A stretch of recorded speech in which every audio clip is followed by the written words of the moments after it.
tampan dan pemberani. Dialah Xiao Peng, si cowok yatim piatu, yang kini karirnya tak terbendung untuk melaju.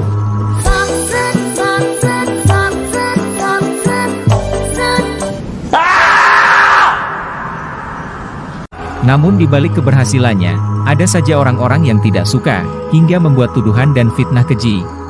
Lalu bagaimanakah Xiao Feng menyelesaikan masalah-masalahnya? Dan inilah Sakra, sebuah film kungfu Mandarin yang diadaptasi dari novel Dagon Babu karya Jin Yong, dan dibintangi oleh aktor terkenal, Donnie Yen. Hokailah selamat menonton.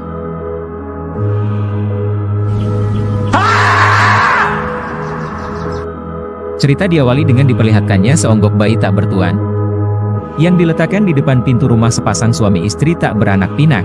Tentu saja senanglah hati riang gembira sepasang suami istri itu. Maka dirawatlah baik-baik bayi tak berdosa itu, diempanin, disekolahin dan juga dididik seni bela diri Shaolin.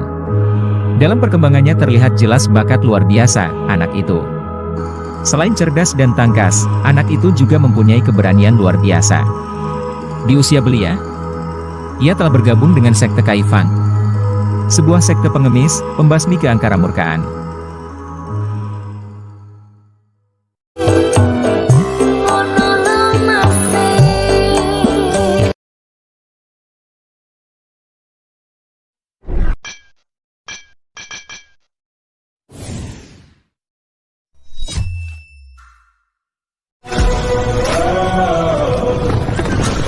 Balik lagi ke alur cerita, seperti pada umumnya perkumpulan lain. Perkumpulan Kaifang juga mengadakan pertemuan rutin bulanan, guna membahas kemajuan keharmonisan ketertiban dan juga kekayaan yang lainnya.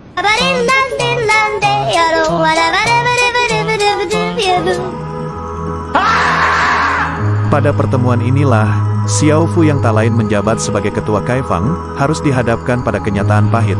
Ia dituduh telah menghabisi kakak mata Yuan. Sedangkan bukti yang ada sangatlah lemah, hanya berupa tulisan tak jelas siapa pembuatnya. Dan yang lebih mengejutkan lagi, di dalam surat itu tertulis bahwa Xiao Fu sebenarnya adalah orang kita dan sebuah klan yang dianggap sebagai seteru kerajaan Song, yang dimana kerajaan Song merupakan kerajaan yang kini sedang dibela oleh sekte Kaifang. Gentleman tetaplah gentleman, demi meredam kekisruhan yang ada dan juga untuk menghindari sanksi yang bisa saja ditanggung oleh rekan-rekannya sesama anggota Kaifang, Xiao Fu pun memutuskan untuk melepaskan jabatan ketua Kaifang. Dan sebelum pergi meninggalkan pertemuan, Xiao Fu sempat bersumpah untuk mencari dalang dari keonaran yang ada.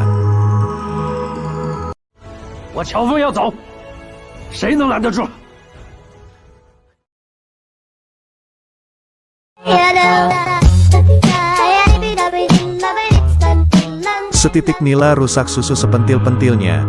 Sepertinya itulah peribahasa yang cocok untuk Xiao Fu, segala jasa dan prestasi besar demi memajukan kelompok Kaifang seakan lenyap tak ada artinya. Mengingat akan hal ini, kasihan banget ya, Xiao Fu. Mungkin bisa diulangin lagi nih. Prestasi besar banyak ia torehkan, salah satunya adalah ketika Xiao Fu berhasil menggagalkan penyelundupan biawak. Salah satunya ketika Xiao Fu berhasil menghadang serombongan biksu dalam upaya membawa barang untuk dipersembahkan kepada makam Gusu Murongbu, yang ternyata barang persembahan itu adalah seekor manusia.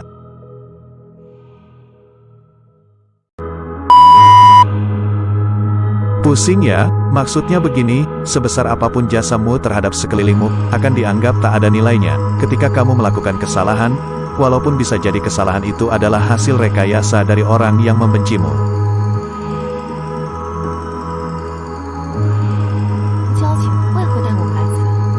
Sementara itu di tempat lain dari kejauhan, Murongfu yang merupakan anak dari mendiang Gusu Murongbu, asyik mengintip kekisruhan yang kini sedang menimpa dunia persilatan, dengan morat-maritnya dunia persilatan. Apalagi sekte terbesar Kaifang, maka tujuan akhir dari keluarga Murong akan segera terwujud. Dan untuk diketahui, Murongfu adalah generasi pewaris dinastian, seteru dari dinasti Song.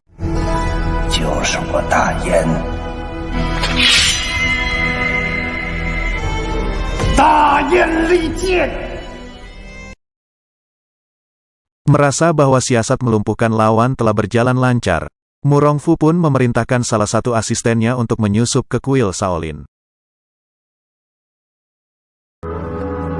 Ingin tahu dengan jati dirinya yang sebenarnya, Xiao Fu memutuskan untuk mudik. Saat tiba di rumah hal menyesakkan terjadi, Xiao Fu mendapati ayah dan ibunya terkapar tak berdaya.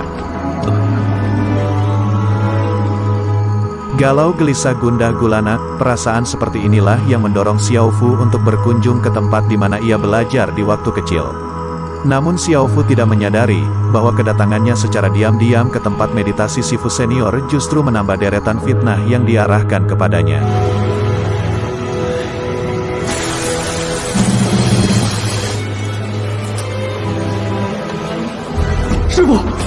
Setelah memberi penghormatan terakhir, Xiao Fu pun langsung kabur.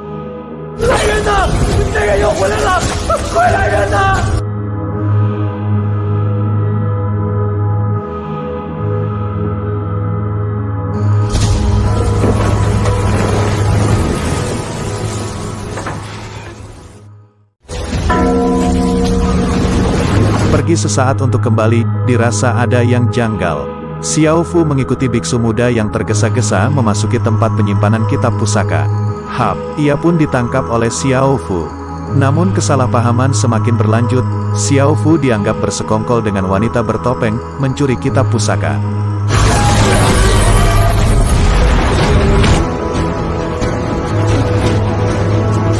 Nasi telah menjadi ubur-ubur. Menjelaskan sesuatu dikala terjepit emang sulit. Lebih enaknya lari ngibrit. Dalam pelariannya bersama wanita tak dikenal, Xiao Fu singgah di rumah terbengkalai. Maka diobatilah wanita tak berdaya itu dengan kekuatan tenaga daleman. Untuk sementara waktu, energi yang disalurkan Xiao Fu bisa menolong nyawa dari wanita itu. Namun sejatinya ia harus mendapatkan perawatan khusus akibat dari pukulan luar biasa biksu senior.